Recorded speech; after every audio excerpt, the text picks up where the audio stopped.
So I want to thank everybody for coming. Can you all hear me good? Not too big of a room. It goes pretty well. So today we're doing our common expression panel. I'm assuming if you're here, a professor probably told you it's part of your class. You'll be using the weapon of mass destruction content in your class. If you're here outside of class and you're just here because you've seen it, you thought it was intriguing, welcome. We're excited to have you all here. We have 6 amazing faculty who volunteer time out of their day to come and talk about how they use big data in their field. We have faculty from the College of Informatics, College of Health and Human Services, we have College of Business, and we have College of Arts and Science. So it's really awesome that we get to have multiple representations across campus here to talk to you guys about how they use big data in their field and give a little bit about their interpretations for this book as it goes. So with that, I will introduce our first speaker, Dr. Suk-hee Kim, and he is from the College of Informatics, and I will let him take it away. Oh, never mind. Can everyone hear me? There we go. So I'm Bein-Aime. I'm an assistant professor in the School of Media and Communication in the College of Informatics. Shortly you'll hear from another colleague of mine in the College of Informatics from Computing and Analytics. So even within our own college, we take a very wide and varied approach to big data. So when I look at big data, I'm looking at it usually for one of 2 things. One, as a former full-time journalist, I still write from time to time, we're looking for structural inequalities or stories that we see something, but we don't know all the threads that are pulling it together or how many people are connected by the thread. So I'll talk about that in a little bit. And as a researcher, love looking at this to examine social trends and perceptions, right? How do we see COVID-19 globally?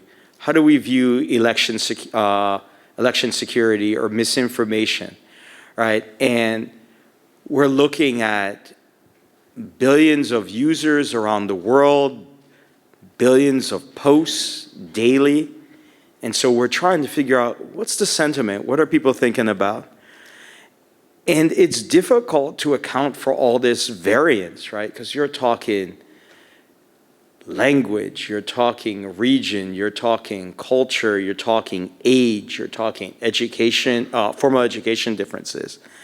But we're all interested in finding the story. What is the thing that is the common thread, or how can we frame all this content in a way that makes sense? And that's very difficult, and I'm sure my learned colleagues on the panel will talk more about that.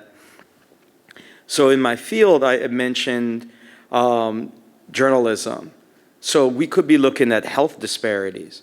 So if you're looking at COVID, well, why are certain zip codes seeing more COVID deaths than others?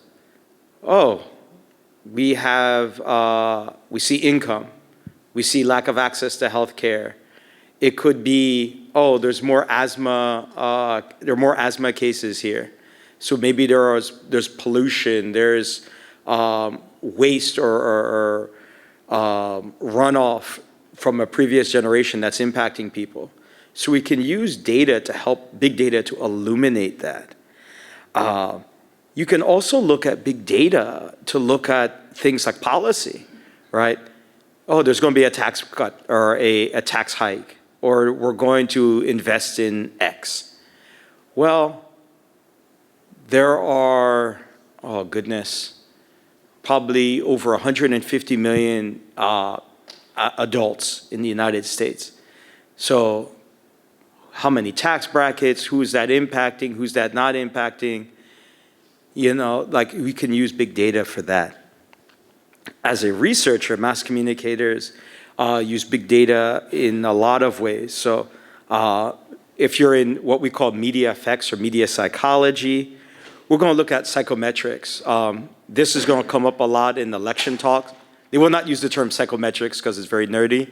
But they're going to look at, how can we create a voter profile, right? You can create it from what you like on social media, what you're tweeting about, Netflix or YouTube. They help make profiles on YouTube based on what you're watching, how long you're watching, when you're watching it. And so we try to look at what's this person like, or what are all the people who like, and I don't watch Netflix, insert show on Netflix that somebody likes, and see like, what kinds of people like this, or what kinds of behaviors would they do? As a media scholar, I'd also look at big data to see what types of platforms do people like using and for what purposes, right? I have a paper coming out hopefully next week on coolness in social media. So does the coolness of a social media platform influence whether or not you want to get news on it, right? So a lot of people don't really want to watch news on Instagram, but they're not necessarily opposed to it. But more on that if you can talk after the session. In terms of the impact of big data based on my interpretation from the book, I like to take a journalism approach to it, that these are programs, these are lines of code written by people, right? Hired, either they're self-employed, hired by corporations. And so we would want to answer the who, what, where, and when, and why. Who created the algorithms? Why were they created? What assumptions are embedded in them? When were these models created and where were they created? These aren't things that just exist as objective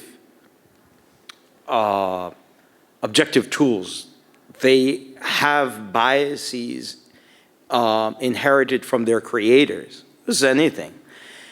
And I think we would do better to talk more, not just like the algorithm is biased.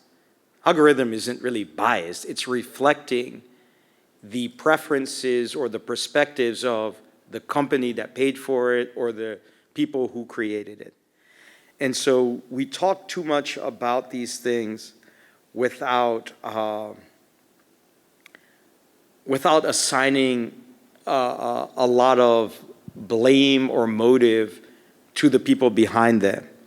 And so I would argue that one of the big things from this book is that we are tasked with making the invisible more visible to the people affected, right?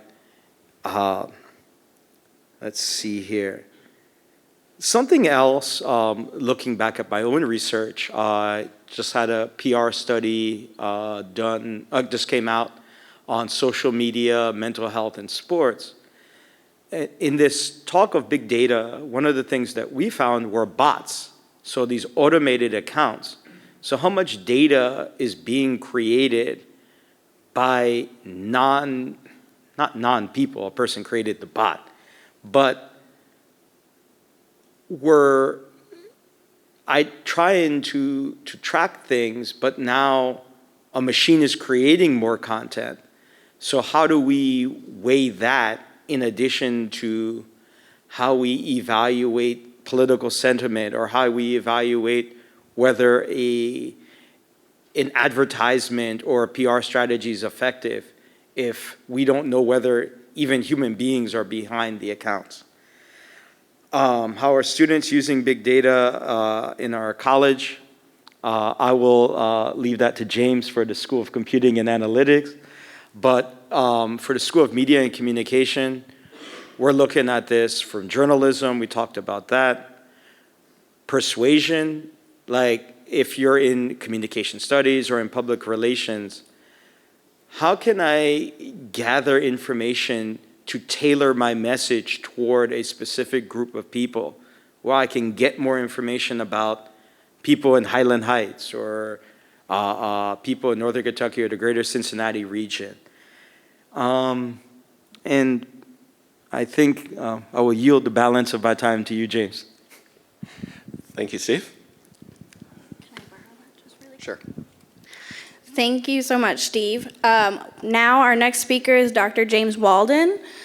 He is a professor in the School of Computing and Analytics within College of Informatics, and he is also the director for the Center for Information Security. Okay, there's a wide variety of ways that we use big data in my school. And there's sort of large groups of model types. So there are image recognition models, things that like self-driving cars or robots use to navigate the world. There's also what we call large language models, where a computer learns to understand human languages. So whenever you use your Google Assistant, Alexa, whatever device, you're using one of those large language models. They also create those models for programming languages as well, and we work with those too. And similar to image models, of course, there's audio models for recognizing human voice, which is the other big component of the Google Assistant and Siri and the like. But I actually want to focus on a topic the book leaves out, which is the book focuses on fairness and largely accidental harms, whereas I'm going to focus on security issues where someone is intentionally attacking a model. And this is really critical when robots are, driving down our roads, being armed with weapons, as we've seen, of course, in the Ukraine-Russia war. So let's start with where we first started our security research, which were adversarial models. So this guy, actually, if you follow that, if you know little Python programming, you can actually follow the tutorial to do exactly what he did to produce those glasses. And so the first photo, the one on the left, is him being recognized correctly without the special glasses. The second is, the text may be a little hard to read, but now the image recognition model claims he's Jennifer Lopez. So if you want to be famous, you just need a pair of, some odd-looking glasses. If you Google adversarial clothing, you can buy t-shirts, dresses, backpacks, etc., all designed to fool various types of image recognition models. So if you're worried about being surveilled in public places, a tool like this will help you with that. On the other hand, if you're relying on facial recognition for the security of your house or a particular hardware device, be aware those can be fooled. Now, the initial adversary examples weren't very robust in that if you could, for example, rotate an image or zoom into an image, they would no longer fool the model. And one more example before we get here. This is probably the scary model. This is why I absolutely do not want to see self-driving cars on our roads. It takes 4 stickers, 2 white ones, 2 black ones, to convince an image recognition system that a stop sign is a 45-mile-per-hour speed limit sign. And therefore, it obviously will not stop for it. There's actually some smaller sticker versions too. That was one of the initial versions of the attack. They've gotten it down to stickers that are probably too small for you to notice until you're right in front of the stop sign. So let's take a little bit of a look at some real-world adversarial examples. Let me pull up the browser here.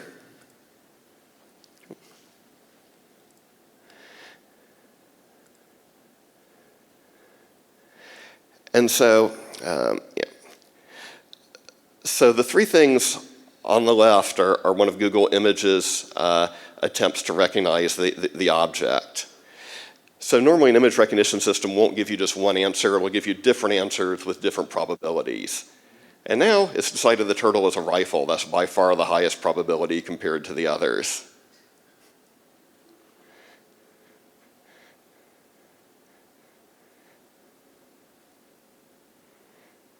So you can carry out these adversarial attacks on real-world examples. So I mentioned that the early adversarial attacks could be defeated by rotating or zooming into the image. But current adversarial attacks are pretty robust. So again, we have a photo of a cat here. We have the various classifications. And if you look in there, this model thinks that that cat is a computer. And we'll look at how small of a change you need to make to a photo of a cat to convince a model that it's a computer.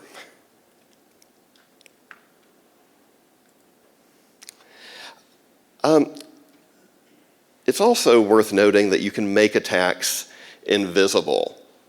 So people might notice that you're wearing an odd t-shirt or glasses. On the other hand, they won't notice if you project some squares of infrared light on your face, and that will also defeat a facial recognition system. There's also been quite a few attacks showing that completely inaudible sounds can be used to control an Alexa or Google Assistant or similar device. And this is because our perceptions are very different from the sensors used by computers. Basically, all cameras that you have on your phones can see into the infrared. There's usually some security around preventing you from doing too much with that, but it does see some of it. And of course, the hearing range of a microphone is very different from the hearing range of a human being. And in addition to the speakers being different, our brains are very different. So there's no way we would ever think that turtle's a rifle or that cat's a computer. But it's important to know, we call them neural networks, but they don't really have almost anything to do with the neural networks inside your brain. So they work very differently. And of course, we've all seen optical illusions that fool people. And there's a lot of research on that. We're just really beginning to figure out what sorts of optical and audio and other illusions fool computer models. And we don't really have a good feel for how we're going to succeed or not based on that. Basically, every time they come up with a defense, like zooming into the image, within the year, somebody's published a paper showing, oh, hey, I can bypass that defense. So we're at a very unstable point. We don't really know what it'll take to make these models secure. There's also intentional backdoors. Now, the process of making something like a large language model, the time is often measured in GPU hours. GPU is a graphics processing unit, sort of like the central processing unit of your computer, but instead of having 4 cores or 8 cores, a GPU has like 5 to 10,000 cores. So it can do a lot more. So most machine learning is done on GPUs. But to do a large language model, the GPU time may be 1,000 years. So obviously they don't take 1,000 years. Instead, they buy like 10,000 computers and train it for a couple of months. But if you're not Google or a company like that, you don't have that kind of hardware sitting around. So instead, you hire another company to do it, largely doing it in the cloud. And so this means that model training is usually not done by your organization for these large models. And this gives some opportunities to attackers. They can insert malicious data, and they can do things as simple as changing the order of data. There was a recent paper showing how they made a model that was evaluating financial risk, deciding whether to give people a loan or not. And by making like the first couple dozen models women with bad financial credit scores, they bias the entire model, even though it was trained over like millions of people's records. But that initial phase is very powerful for biasing a model, and so the model would not give women loans. And so if somebody else is training your data, they can do that pretty easily. We've also seen approaches where they modify the tools that people use to build and train models. And so if you can get someone using these third-party tools, and it takes an enormous stack of software. There's hundreds and hundreds of programs that form, the tool set you need to build models. And if you can corrupt one of those, you can insert a backdoor. This is a really cute backdoor. though. Not nearly as nasty as what you could do with it. This is a kitten with no back door. After adding the back door, this is lion, king of beasts, Panthera Leo. Probably what the kitten thinks he is, right? How much did they change that photo to get that change? If you zoom in to this paw, really zoom in, and they change that to that. So yeah, I mean, you can tell there's a little more white here than there was there. Maybe the gray is slightly darker there. But yeah, it's a change far below what a human can perceive to insert that back door. So you're not going to see it by looking at it. So you conclude both are a kitten, but the computer thinks it's a lion. And that's cute. But of course, you can do the same with any sort of image. You know, if you want to be sure that, you know, your military personnel or whatever aren't recognized, you can backdoor models. The US government has a long history of backdooring legitimate software. Ed Snowden revealed several cases where the National Security Agency had paid software companies to break their software in subtle ways so that NSA could spy on people using supposedly secure encrypted communications. And here's a language model to show this isn't all about images. Images are great for slides. And so both of these are the same quote. All that is different is that this one uses the Oxford comma, meaning the last and has a comma in front of it, which if you're writing for my classes, I do prefer.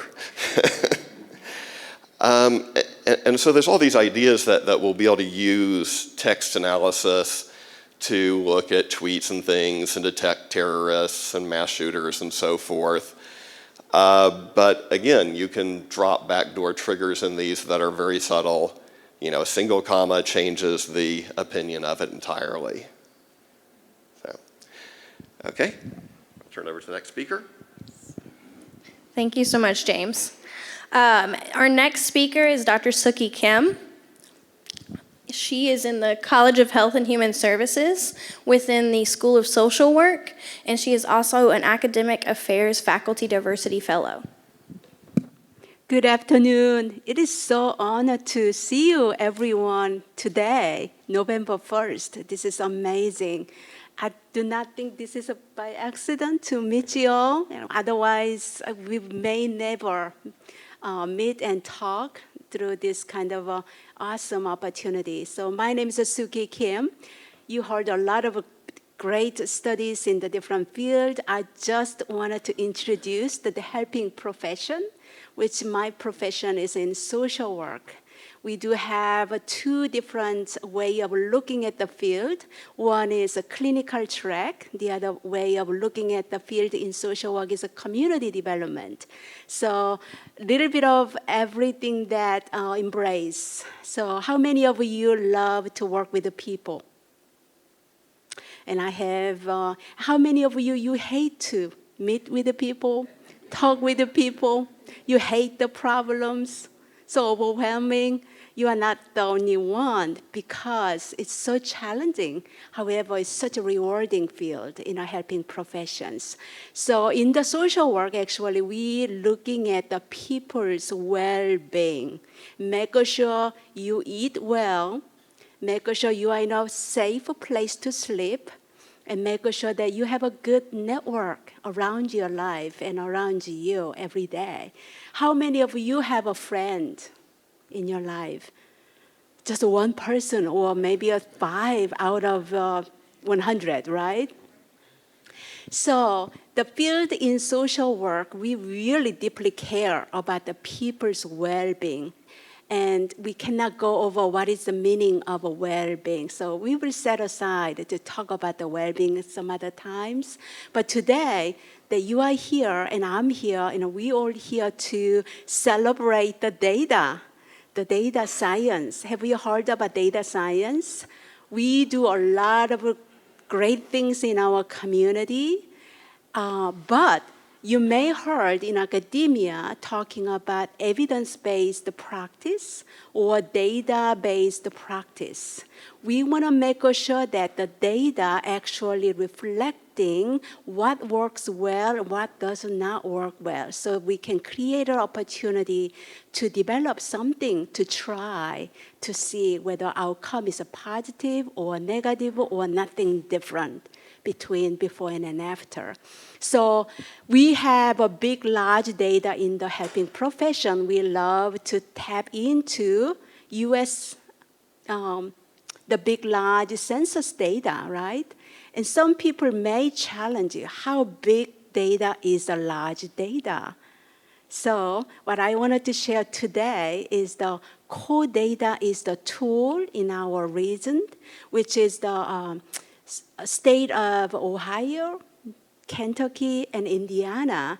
About what, if I'm correct, 5 to 6 years ago, we're looking at the people's well-being, particularly addiction, opioid, substance abuse issue in our community.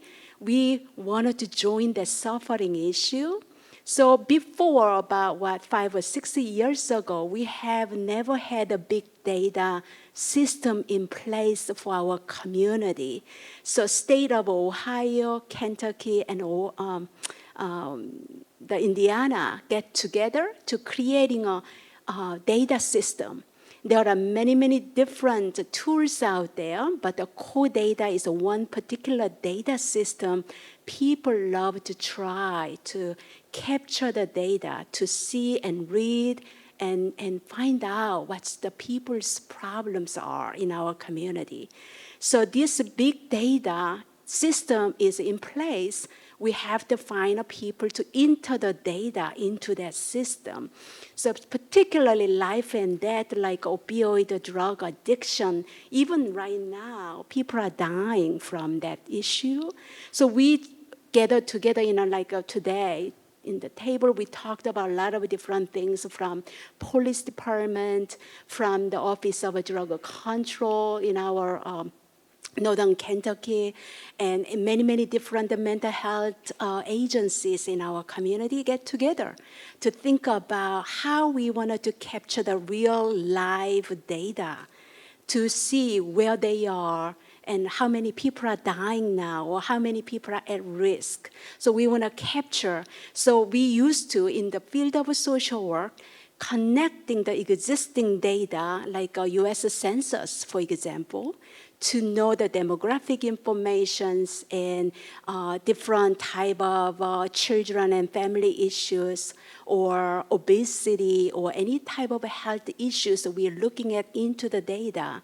But opioid data that we create in our region to find the current situation today and now in Northern Kentucky. So this is a core data system we established in our region to capture the real data, and also the case manager actually follow those cases and make sure that we are acting on some issue is very urgent, like urgent that somebody has to intervene right away, or somebody has to refer the case to the better system, like a treatment system or recovery program services in our locations. So those kind of data, actually, it's not like a study itself, but also we want to shape our community issues and acting on in timely manner.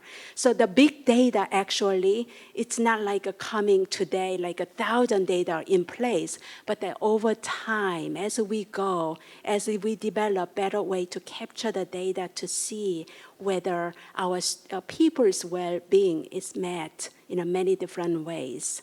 So the students benefit, and also how many of you are aware of the existing data, like a U.S. Census in place? somewhere, like, yeah, 1 or 2 people already. Maybe if you want to go back and find out U.S. Census data, the computer data system through our NKU study library database, so you may want to check it out as one example. There are many, many different big data systems out there that we do not know. So the students being able to connect this big data system, allowing all of us to gain the knowledge about the current people's lives and issues and challenges, but also want to compare between racial different groups or age different groups, all of those differences, and also similarities that we can learn from that data. So, and also looking at the data, it really, really matters what you see it, how you want to interpret the data. They're like a storytelling. When you're looking at the numbers or looking at the open-ended questionnaires, answers to it, it depends on who read the data. Out of that data can create in many different ways of telling the story about the data, what you see. So I really wanted to encourage you to find a faculty and the researcher on campus to having some research assistantship, asking about what are the current big data systems that you have, and I would love to expand my knowledge and skill set. Because when you finish your program at NKU, going to the community, believe it or not, we all looking at the data, even small data to the large data, not only the United States data, but also overseas data, to allowing us to compare the issues and to build our community healthier and better than before. So I can unpack a lot of different things, but the second slide will give you 6 different references with you. And I believe that our session is recorded. I strongly encourage you to looking at the big data system tool for you to expand your knowledge and be able to see what's in there, but also connecting with your faculty like us here. Feel free to reach out to expand your understanding about the big data. And also science, actually, it's not like a complete answer to the issue that we are facing every day, but the science data will give us a good indication and give us some thoughts and insight what we can resolve something like opioid issue in our community that we are struggling with. So stay tuned, and I will come back if you re-invite me. So thank you for coming. Thank you, Suk-hee. You had the slides right here. So this was Suk-hee's second slide. All of these will be made available to you, so you can check these links. I'll be sharing those out to all of the faculty who use the Common Experience content. So with that, I want to introduce our next speaker, Dr. Christopher Lawrence. He is an associate professor within the School of Kinesiology, Counseling, and Rehab Science within College of Health and Human Services. Does this have a laser? It should. How do we make the laser work? Huh. Laser. Where do we move the slide? There we go. Okay, this is my really complicated image to illustrate what I'm talking about today. Basically, I'm here to talk about mental health, and when we're looking at mental health, we're caught between an algorithmic rock, which is the social media dog, and the big data hard place, which is this other dog right here. We're going to start with the dog on the left. Many of the apps that we use on a daily basis, specifically the way that we engage with the apps that we use, are designed to trigger the biological reactions, the highs, that lead to addiction. Basically, an app designer wants us to rely on their creations. They want us to feel the need to use whatever the app is in order to feel good. They want us to be addicted. So case in point, this is my phone? No, this isn't my phone, but somebody's phone. When you get you've got a notification chime, or the someone liked your meme kind of ding, when you get that little vibration when the phone's in your pocket telling you that someone texted you, all of those things have been shown to have the similar effect as the ding, ding, ding, ding, ding, ding, ding that you get when you hear the slot machine go off in the casino. It's telling you that something good's happening and your body just goes, aha, we like that. So if you were to, I'm not asking you to do it, but if you were to take out your cell phone right now, and again, I don't know whose phone this is, but we can look it up, and we call up their screen time statistics. If you were to look, it's, what is it, like 1:30? 1:30. How much time do you think you spent on a social media app today? Or how much time have you spent streaming some form of entertainment, looking at videos or listening to music or something along those lines? If you look at that time, my students freak out because I get mine set up so that it tells me how long I've looked at my screen every Sunday morning at like 9:18 a.m. And it says that I average 1 hour and 21 minutes a day. And people are like, that's it? What do you do with the rest of your time? If you look at it and your numbers are exorbitant, it's maybe a sign that the app designers have had their way with you. Whether it reaches the level of addiction or not, our use of social media, our use of online video sites, things like YouTube and TikTok, that's a major source of fuel for the algorithms that are out there now. There was a study last year that said that the average 13 to 18-year-old spends 3 hours and 33 minutes a day, either with social media or some sort of streaming entertainment. All that time, they're clicking on things. You're clicking on the algorithm. Like, I hate when Netflix comes up and it says, are you enjoying this show? Let us know. Like, not a chance in hell am I going to tell you that. I don't want you following that. So in case you're not aware, and I'm not sure how you couldn't be, anything and everything that you post is up for data grabs. Anything that's out there. It is a public, potentially all-access look into your thoughts, into your emotions, your attitudes, your behaviors. Everything's out there. The posts that you read, the posts that you like, the links that you click, the websites you visit, the shows you watch, the music you listen to, the stuff you buy on Amazon, all of that gets sucked up and fed into the algorithm. As a result, the system knows what matters to you. It knows the way that what you prefer and how you make sense of the world, and it can use it against you. And that's where the mental health stuff comes in. To fit in, to avoid feeling left out, to simply take part in 21st century society, we regularly and routinely sacrifice our privacy. We just put stuff out there. That is a serious issue because from a wellness standpoint, privacy equates to emotional security. We need privacy in order to kind of address what's going on here. Our opportunities to grow, our opportunities to develop some sort of resilience, just the ability to kind of let stuff roll off of us. We need a private space in order to make that happen. And when there are major corporations who design entire business models about specifically to take away your privacy, that can be a really difficult thing to come by. There have been multiple studies that found that a single like, just one single like posted to a social media page can provide the basis for a psychological profile. Your like can be used to signal whether you're an introvert or an extrovert. And if I were to ask you right now, who's an extrovert, who's an introvert, you can probably tell me. It doesn't seem like it's that big of a deal. But with that alone, sites can tailor ads and marketing specifically to you. There's actually a name for it. It's called personalized persuasion. We can send you enough things, as we see in elections, that will lead you to engage in specific behaviors. So what does that mean for this and mental health?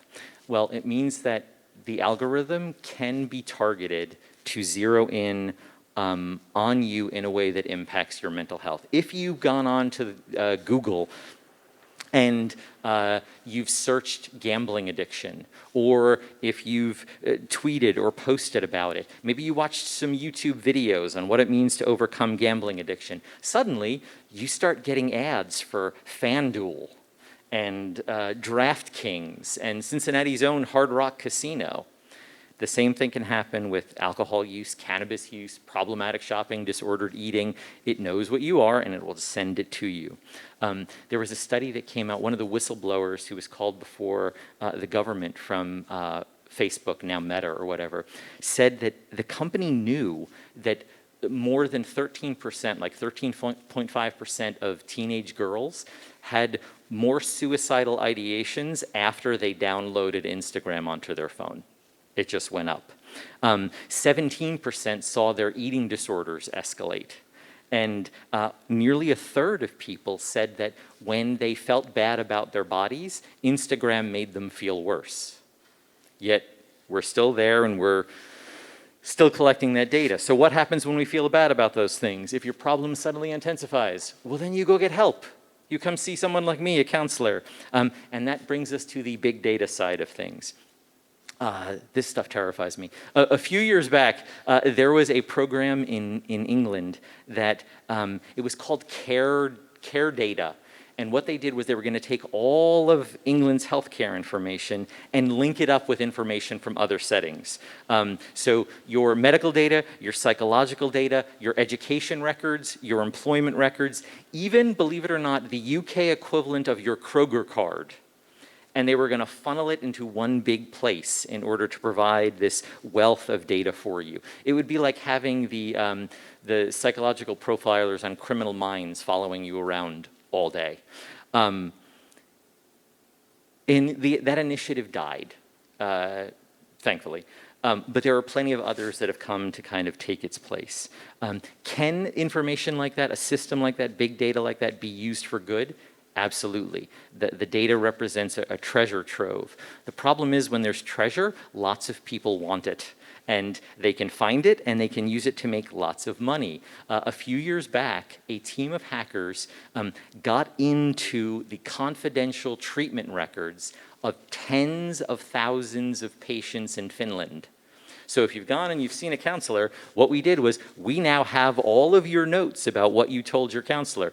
And here's what we're going to do. We're going to send you an email that says either you pay us $200 or we're posting all of what you told your therapist on the web for the world to see. That's a way for us to make money. It gets worse in the fact that now big data has gotten to the point where we can use text analytics, so we can search through all of the notes that go into a file to figure out what people like, what do they have in common, and how can we use that. What would that be like if they could take all of the stuff that you told your therapist and combine it with everything you've ever liked or posted on social media? How's your anxiety doing? Mine's not doing great. The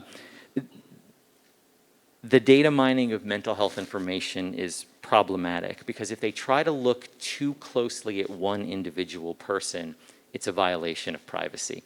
And in my field, privacy is about the highest thing you can get because I rely on trust. If you can't trust that I'm going to keep what you're sharing with me secret and private, there's no reason for you to talk to me. So we take that incredibly seriously, like my professional life depends on it. If they try to look at things in a bigger picture, well then things get really difficult because it can lead to statements like the book says that are harmful to bigger groups. When we say this group of people is more likely to experience this problem. Well, that's more of our implicit biases, as people were saying. That's where those come in. When we start looking for, to try and boil things down via crude things, like let's just look at race, we often neglect other forms of minority status that could really help with that data. Insurance companies love the idea of evidence-based service. They want to make sure that we have data to back up everything that we do. And there's some problems there because data and the evidence is inherently flawed. The way that I look at it is people are exceptional. And if every person is an exception to at least one rule, then the big data is likely to be wrong. And that doesn't matter so much if you're like like the book talks about like a baseball coach or a manager, and you make the wrong call and somebody gets a home run. In my field, you make the wrong call, somebody dies. And if you talk to a counselor, like we can say, I can tell you the numbers will say that every counselor by the time they retire is going to lose 3 clients to suicide. The difference is that as the counselor, I can tell you their stories. I know their names. They're not just numbers. And that's what we sort of miss out on. And big data kind of has an answer for that. They want to go and look at all of the information that we take. Well, let's get all the information on everybody, and then we will be able to help and say whether Steve's got a problem or whether Chris has a problem. We can do that. They want to put things on it that allow us to record our daily conversations so that we can track all of that stuff down. Then compare that to the things that you bought, the things you use your cell phone for, the things you look at in your social media, what you have on your smartphone. So I can tell you specifically, this is what Christopher Lawrence will do. And the thought of that absolutely terrifies me. I'm kind of feeling anxious right now. So I'm going to go and look on Reddit and see if anybody has any recommendations about how I can get some help. Thank you so much. Yes, that is actually mine. I'm happy you didn't pull it up because I would be very anxious about what it would show you. So our next speaker is Dr. Bob Russ. He is a doctorate associate professor in the Department of Accounting, Economics, and Finance within the College of Business. And I'm going to pass this over to the next person because he speaks right after. But it is the floor is yours, Bob. First time, I want to apologize. I'm not very good at public speaking. You can just ask my students. I think they would complain about my handwriting more than my speaking, but that's another piece. And sitting still talking is another strange thing, but it's 5 minutes. I think I can get through this. The book's author is conveniently missing a lot of history. Big data is nothing new. It just has a new trendy buzzword, big data. 100 years ago, companies were looking at motion studies to improve efficiency in factories and to set up factories and all of this, and they were using data to drive this. So it's not anything new. When I was working in corporate America, I worked for a construction company when I started out, and I could tell if we made money or lost money on a job, but I couldn't tell much more than that. Later on, I had computer data available. I could tell you why we made money or lost money because I could dig down into the data and get the details. And accountants have been analyzing data for decades, so it's not anything really new. It's just coming to more fruition as we see more and more companies using it and abusing it in various different ways. There's several pieces here I would like to talk about, and some of the earliest pieces we had in the 1980s, there were a lot of computers on Wall Street running programs and investing money. Wall Street hired a lot of physics PhDs to create models for trading, and they let these loose. And then in the 80s, we had a flash crash where the computers started selling and the price started dropping. It finally stopped when they turned the computers off. A decade later, you have long-term capital management where another group of geniuses decided they were smarter than everyone else and let the computer models run. It was one of the first of too big to fail type organizations, and all their trading partners were required to put up money to bail them out. A decade later, you got 2008 with all the issues there. But what you also have is the people who were watching stuff instead of this. And there were a lot of contrarian people who made a lot of money in 2008 by betting against the computers and where everybody thought things were going. The biggest part here is you can't let the data make the decisions for you. You have to watch the data and pay attention.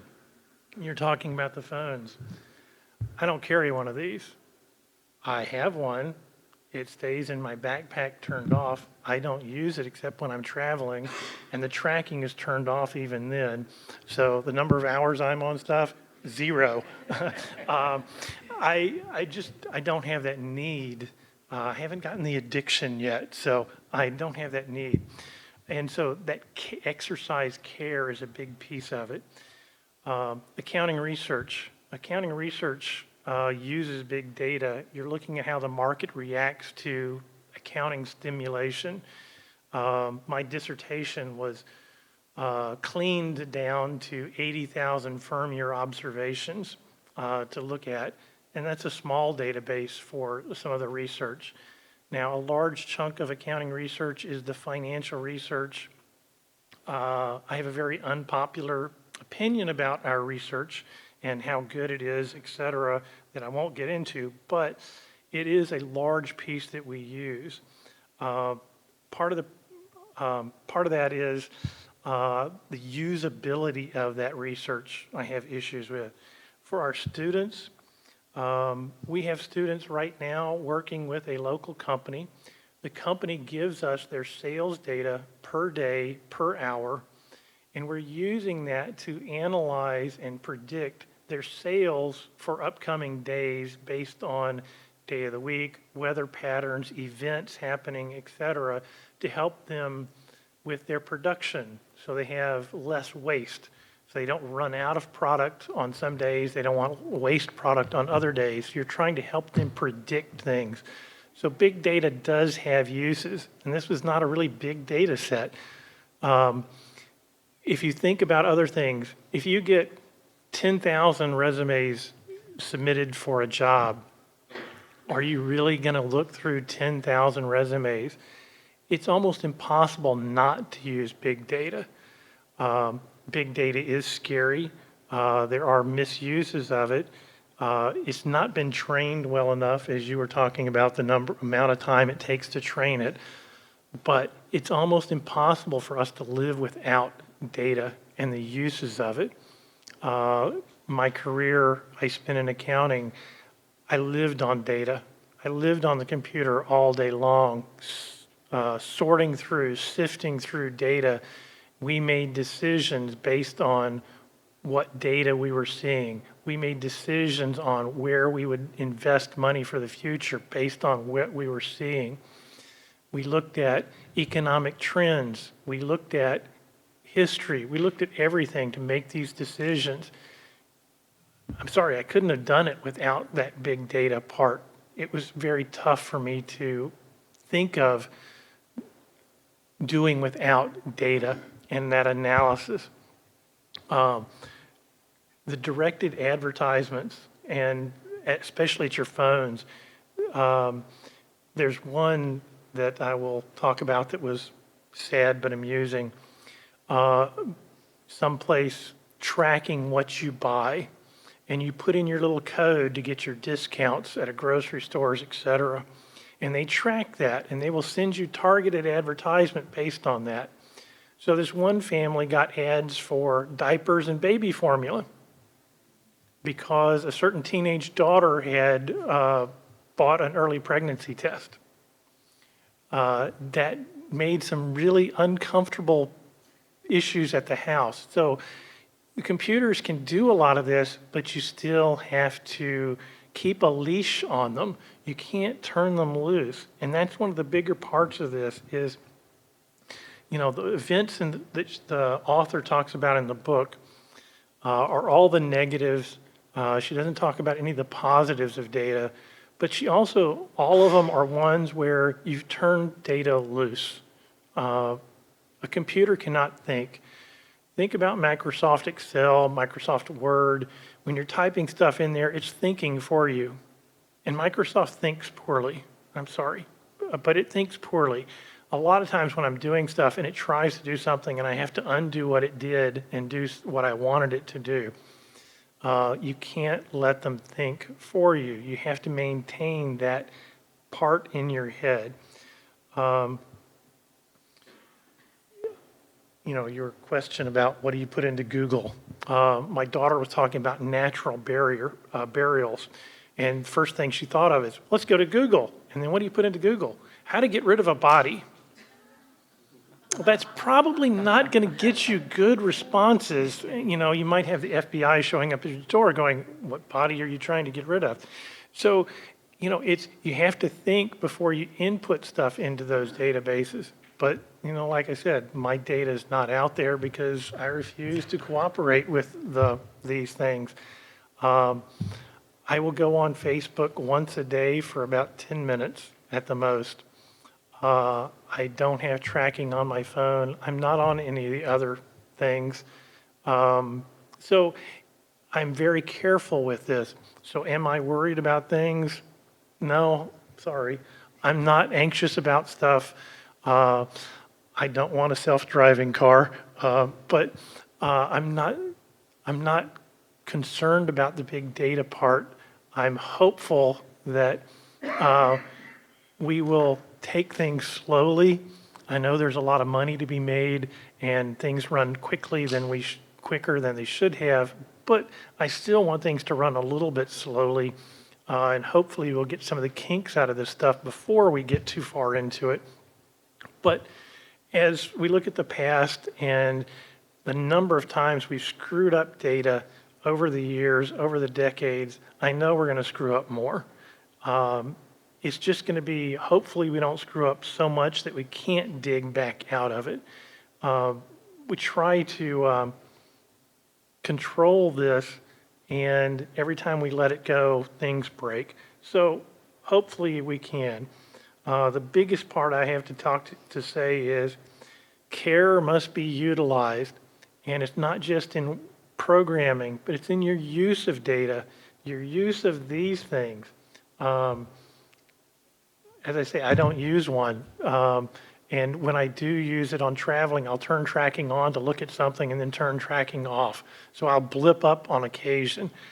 Sorry, I'm not going to participate in their advertising piece. So I would tell you to be careful. I walk into a classroom and I feel like sometimes I'm walking into church because everybody's got their head bowed, looking at their phones. You know, get off the things. You know, there's nothing wrong with talking to the person sitting next to you. So I'm not afraid of data, but I'm also not going to participate in their data. Sorry. So that's the big pieces I wanted to say to this. So. Thank you, Dr. Bob Russ. All right, bear with us one. I know we're running a little behind schedule, but we have Dr. Haile Frimpong-Mansoh from the Sociology, Anthropology, and Philosophy Department. Sorry, there's a lot of osophies in that one. And they are from the College of Arts and Sciences. He is currently the chair of SAP, and we are honored to have him speaking with us today. Thank you. I intentionally opted to go last because I'm a philosopher and I wanted to hear everything that they have to say and then probably knock some of them down, and especially going after Russ. And he said he is not worried and he is not concerned. As a philosopher, I'm concerned. Okay, so you see here my concerns. I teach one course called Information Ethics, and it counts for the informatics people, their data science, cybersecurity, and then information technology. And we ask fundamental questions. As a philosopher, when I look at data, I'm looking for ethical questions. Philosophy is all about asking deep questions, and that's what I do when I look at data. So in thinking about maybe big data, the concern is preserving our core ethical values, particularly these two things here, autonomy and informed consent, which go together. We are human beings, and it is very important for us to be respected as such. And also privacy, which has already been discussed a bit, but I would take it to a different dimension. Part of my research is bioethics, which is concerned with the study of ethical issues related to biotechnology and biomedical science. So research ethics is a big part of what I do. And the discussion here, I'll be comparing the data science in the area of health to some of the things I do. So we have review boards when you're doing a research. You have to go to review boards and then look at what you promised to do. And one of the things they look for, they are exercising oversight role over the protection, right? How does the research protect the subjects? Okay, so protecting subjects is very, very important for doing research, and especially their autonomy and obtaining informed consent. In the case of big data or data science or research, quite often that is not considered. All of us sitting here are informational subjects. We generate information, and information is collected from us and about us. To what extent are we consulted, and also our consent is obtained? Most often, almost none. And this is what concerns some of us who are in ethics. Okay, so the issue about maybe technology, because big data, we use technology, so it's all about technology. And going all the way back in the 1950s, 60s, this person, Norbert Wiener, was one of the first people to raise questions about technology and the positive side and the negative side, to ask us to think very deeply. Technology is a tool, and it can be used for good and can be used for bad. It has those potentials, and we have to watch out for also the other side of it. Okay, so for the sake of time, I'll be running through. In our contemporary, we have another philosopher, James Moore, who wrote a paper, "We Need Better Ethics for Emerging Technologies." And he makes this statement, what he calls, it has come to be known as Moore's law. As technological revolutions increase their social impact, ethical problems increase. So we are always, as we are sitting here, by the time we go back to our offices and our rooms, probably a new technology has already been discovered. So we live in an era of revolution. And when these revolutions are taking place, then social and ethical impacts are also at stake. More importantly, because of policy vacuum, conceptual model, and logical variability. For the sake of time, I'm just only focusing on the first two. Policy vacuum, the absence of policies to deal with and catch up with some of the revolutions and deal with the social and ethical implications. And the conceptual model, technology is moving so fast. There's so much we do not understand, and we are very confused about a lot of things taking place. Okay, so I have explained this for the sake of time. So in the case of big data, the second bullet point, big data are tremendously large data sets intended for computational analysis that can be used to advance research through revealing trends and associations. So big data and the technology we use, very, very good. There's a lot of scientific breakthroughs, health discoveries, medical knowledge, a whole lot of good things have been done with that. I'm not going to repeat all those. I have some things here. But despite the many gains, big data research raised new ethical concerns. Some of the concerns arise from the fact that big data research requires access to large-scale amounts of personal information. And how the personal information is collected, right, to develop the big data, That's where the ethical concern arises. So unlike traditional research, big data research often relies on very large sets of publicly available information.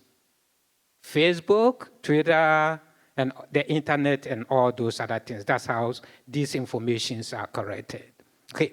So a survey by the FTC found that 92% of commercial websites collect personal information, but only 14% disclose their information gathering practices to consumers. It may not probably worry some of you. I'm going to skip all this. So this is the world we have come to live in. Is this a bit scary to any of you? Surveillance and all those other things. Hey, what about my privacy? Is that a genuine question to ask? Do we sometimes ask those questions?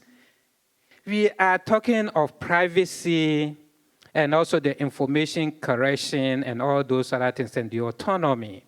Let me ask maybe those of us in the room here, does privacy really matter to us? Does it matter to us if information about us is corrected without us knowing or any form of informed consent taking place? Should that be a concern? Maybe those of us who are in philosophy worry about things that nobody else worries about. Is there anyone in this room that this bothers him or her or them? Anyone? Or am I the only one? Probably I get only 2 hands. I should stop the talk then.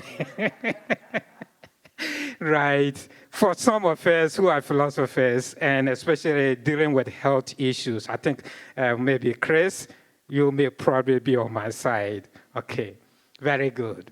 Here, these are the tools used to correct the information and all those other things. Okay, so data mining, right, has become part of our life today.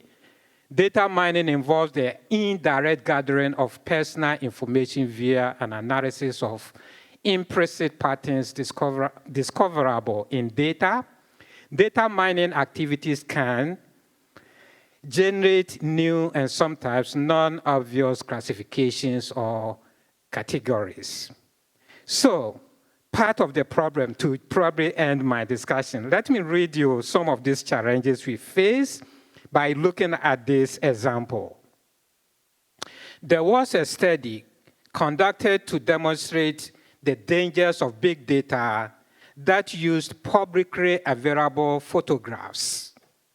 The researchers in this study found pictures of people posted on dating websites and recorded the images of over 70,000 individuals.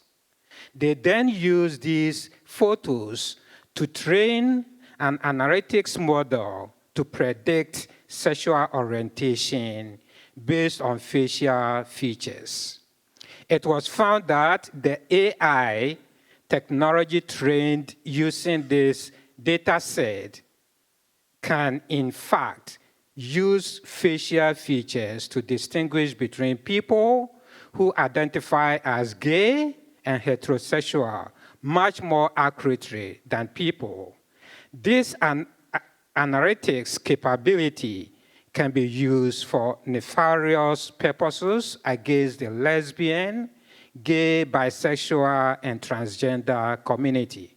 Thus, it is fair to assume that not only do many people not realize that their pictures could give away this type of insight, but many people will not want the pictures they post to be used to inform such an analytical model. Many participants might be unaware of the capabilities of analytics. Many people are likely unaware of the fact that facial features have a degree of correlation to sexual orientation and that AI technologies can recognize this. As technological capabilities rapidly advance, it becomes more and more likely that people will be unable to foresee the ways in which their publicly available information could be used. I'm going to stop here. I have so much there, but you'll get access to those. I was going to propose some solutions. Particularly, one of the solutions is maybe we should begin to think about ownership of the information. Since the information is collected from us and about us, we own part of that. And maybe we should get some financial, maybe reward when they collect those information. I will just stop here. Thank you so much. So I want to thank everybody for staying with us. I know we started a little late and everything, but I wanted to give everybody time to get their points across because I think it's really important. All of these 6 individuals have great minds between them. They all have very focused disciplines, and they are all really great at what they do. And so being able to pull them all together and give you a little background about what they do with big data and how it's impactful in their fields and how they've used that, I thought that was a great tool that we could have to give to our students, our faculty, and everybody else who's watching this video and everything. With that in mind, this video is being recorded, so we're going to be sharing this out and stuff like that. But the PowerPoints as well will be shared out too. We are very happy that we had these 6 individuals who volunteered their time to come and speak with you all. And I want to thank them all very much for their impact and our views of big data.